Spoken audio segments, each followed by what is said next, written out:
नमस्कार दोस्तों, मैं पिंकल शाह आप सभी का स्वागत करती हूँ।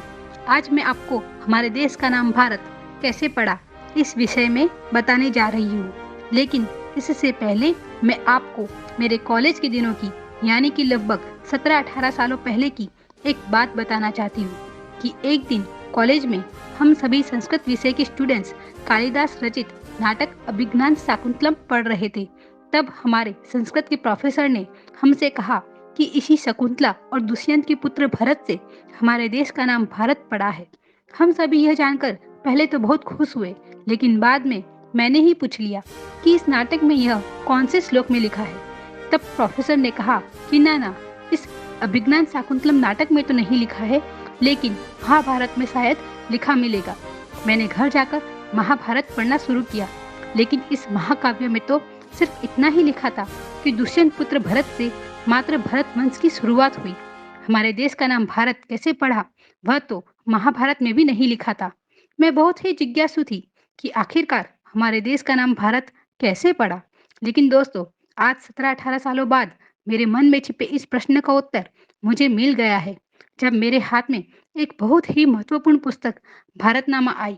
भारतीय ज्ञानपीठ से प्रकाशित इस पुस्तक का संकलन डॉक्टर प्रभा किरण जी ने किया है। यह वो पुस्तक वास्तव में प्रमाणों का खजाना है। भागवत पुराण, लिंग पुराण, ब्रह्मांड पुराण, विष्णु पुराण, अग्नि पुराण, मार्कंडेय पुराण, वायु पुराण, शिव पुराण, वराह पुराण, कुर्म पुराण, नारद पुराण और इन पुराणों के अलावा भी सूर सागर जैसी अनेकों प्राचीन पुस्तकों में यह स्पष्ट लिखा मिलता है कि हमारे देश का नाम भारत प्रथम तीर्थंकर ऋषभ देव के बड़े पुत्र भरत चक्रवर्ती के नाम पर पड़ा है। जी हाँ दोस्तों, चौंक गए ना? हमारे पहले प्रधानमंत्री नेहरू जी ने अपनी प्रसिद्ध पुस्तक डिस्कवरी ऑफ इंडिया में इन्हीं ऋषभ देव को भारतीय संस्कृति का जनक भी कहा है। दोस्तों, इस जानकारी को ज़्यादा से ज़्यादा शेयर करना बहुत ज़रूरी है, क्योंकि सिक्स्थ स्टैंडर्ड की गुजराती व्याकरण की पाठ्य पुस्तक में वही सालों पुरानी दुष्यंत पुत्र भरत से भारत वाली गलत मान्यताएं पढ़ाई जा रही है। शायद शिक्षण विभाग को इस गलती के बारे में अब पता चल गया है, इसीलिए इस सिक्स स्टैंडर्ड की एसएसटी विषय की टेक्स्ट बुक में कुछ नई बात ही लिखी मिलती है।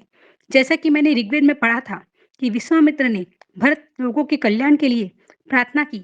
बस इसी श्लोक को उद्धृत करके टेक्स्ट बुक में लिखा गया है कि यहाँ भारत लोगों का समूह रहता था, जिस कारण देश का नाम भारत पड़ा। लेकिन दोस्तों, यह जानकारी बहुत ही आधी अधूरी है। यहाँ जिन भारत लोगों का समूह रहता था, वो भारत या भारती क्यों कहलाया, इस प्रश्न का उत्तर हमें ऋग्वेद में भी नहीं मिलता है।